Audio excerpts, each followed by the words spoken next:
And remember, next time you make one of those, quote, expensive, bad decisions, remember, we've all done it.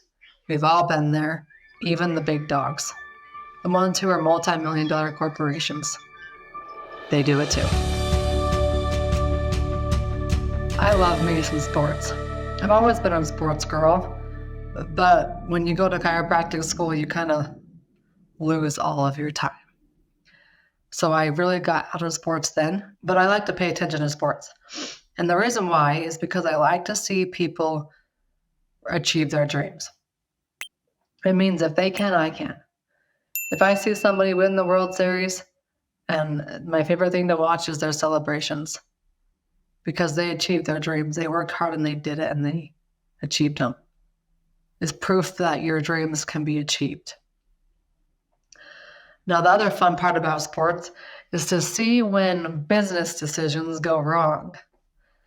And I saw this posted on ESPN.com a couple of days ago, and I thought this will make a great podcast episode because I, like many of you, have had a lot of business decisions go wrong.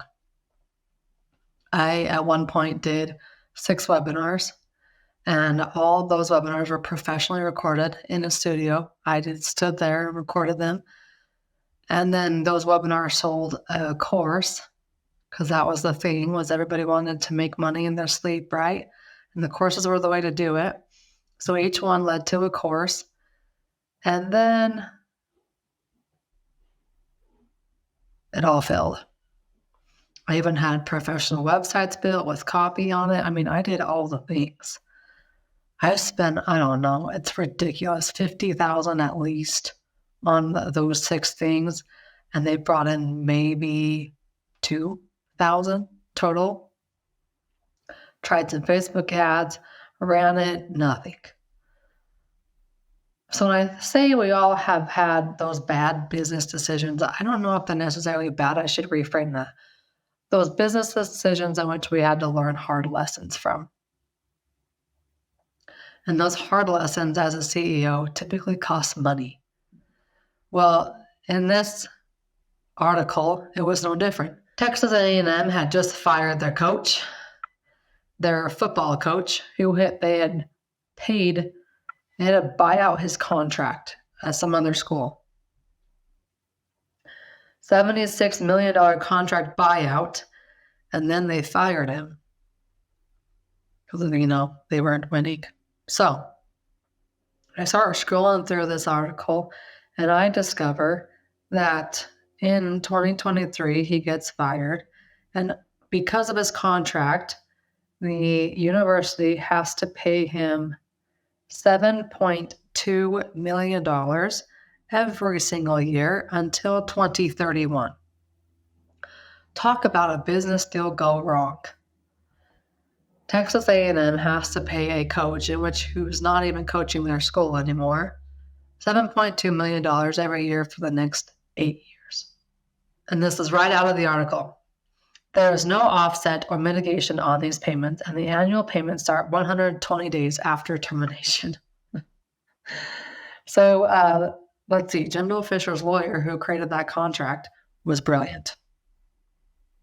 But now the school is in a hefty position where they made a bad business decision, or a business decision that went wrong, I should say.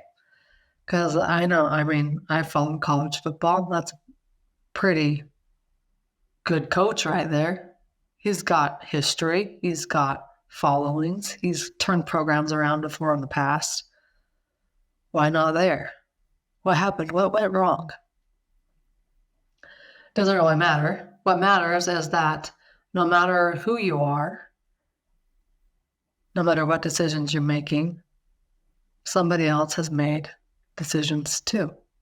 So I just want you to take a step back and realize, hey, I made this decision. It didn't go as I had planned it, but that's okay. I'm going to pivot and roll with something else.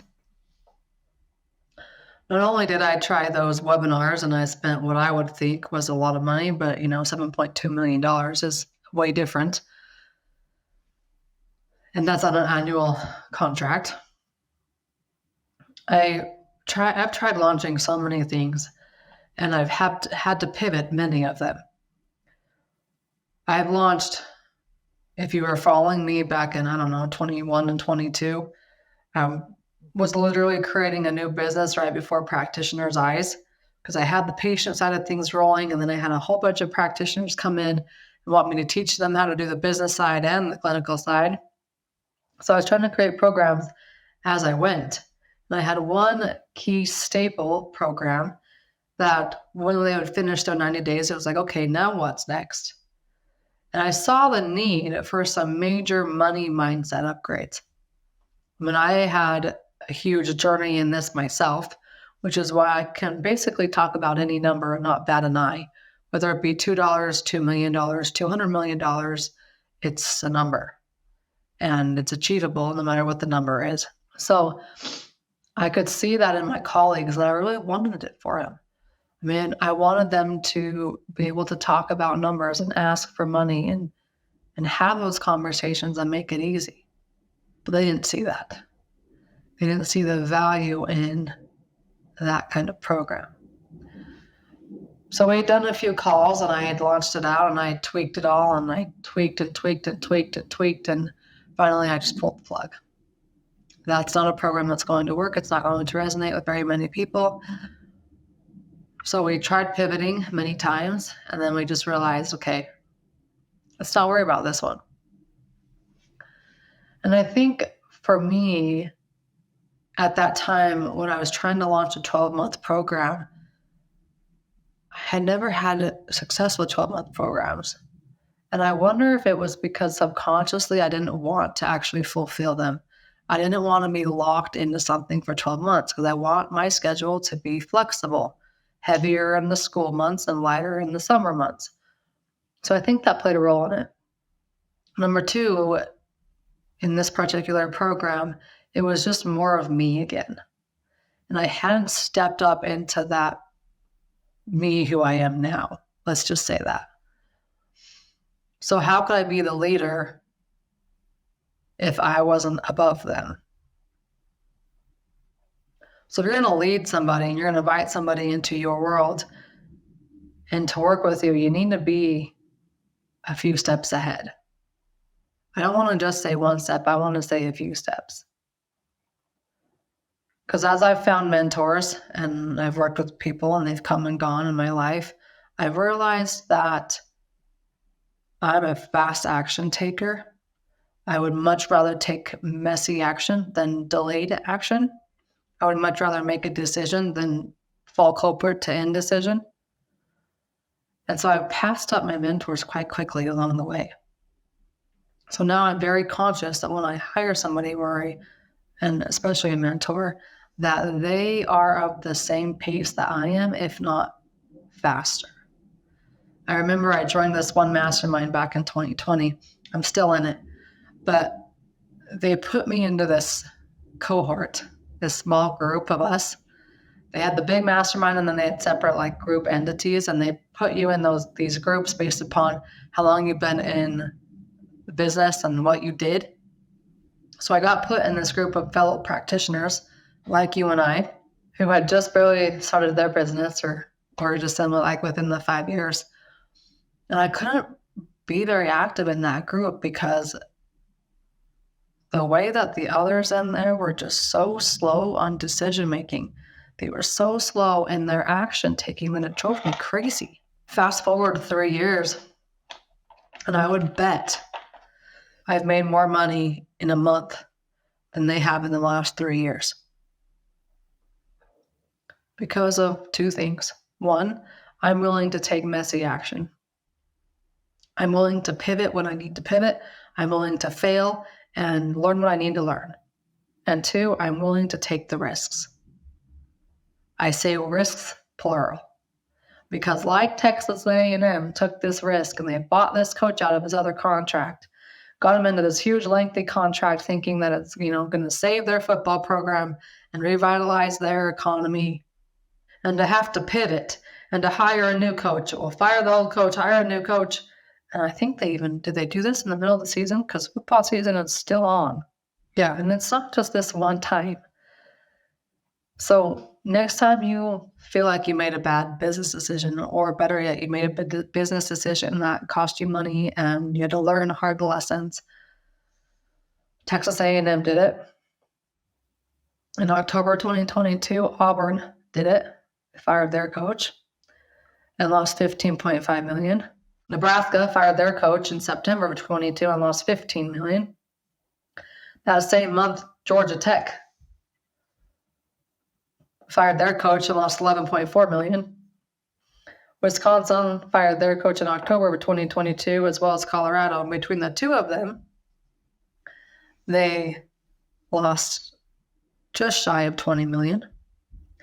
Arizona State fired their coach and lost $4.4 million. See, so it's not just you.